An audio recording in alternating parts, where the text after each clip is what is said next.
Hey guys, welcome to Blooming Brilliant. If you're new here and you have no clue who I am, I'm Christine. I'm owner and content creator of bloomingbrilliant.net, where I share educational resources, parenting advice, and of course, information about homeschooling. I'm a homeschool mom of two. I homeschool my daughter who's 13 and my son who is 9 right here in Brooklyn, New York. And I love to share a homeschooling journey with you.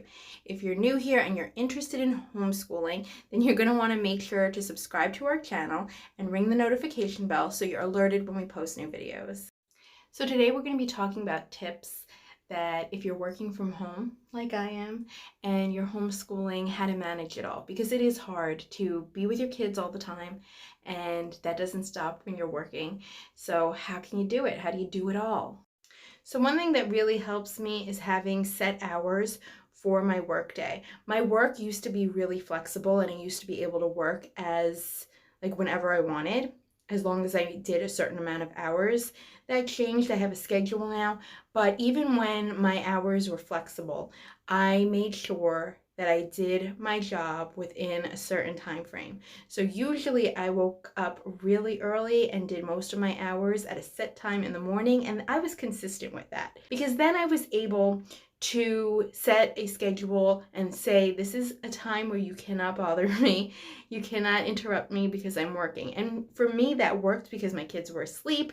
Nobody was around to bother me, and it worked. But now I work in the evening, which it works also. It's late afternoon to the night, till midnight.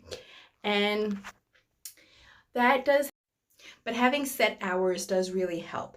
And you should also have set hours for your homeschool. So if you homeschool, for instance, from 8 to 12, and that's enough time to homeschool for you, for your kids, wherever they're at, then that's fine. And that's your set time to homeschool. And maybe you have breaks in there or whatever, but you have that time as your homeschool together time.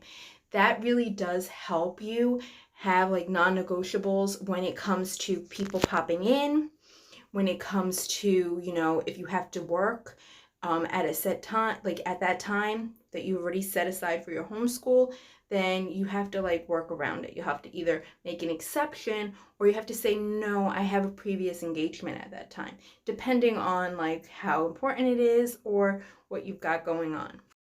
If you're able to have a set space for where you do your actual like work that's not homeschooling related, then that's great. For me, we live in a tiny apartment and that's a little bit more challenging, but knowing that I have this certain computer out means I'm working, that kind of helps as well. Like they could get a signal, the kids and anybody in my family that's around can get a signal that I'm working and I need it to be serious. I need you to not interrupt me as much as possible, but I mean, they still interrupt, but still, it does help limit it.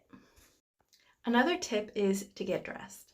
Get dressed for the day, like even if you're going to be home, put on something, even if it's just clean pair of like comfy clothes. Getting dressed, fixing yourself up can really help boost your mood as well as make you more productive when it comes to your work, when it comes to your homeschooling. So try that out. Try getting dressed, physically dressed. I know it's hard sometimes. I'm a t-shirt, shorts kind of girl, and my job is a very casual. Like I won't get shunned for showing up in a t-shirt. Like, we're very cash.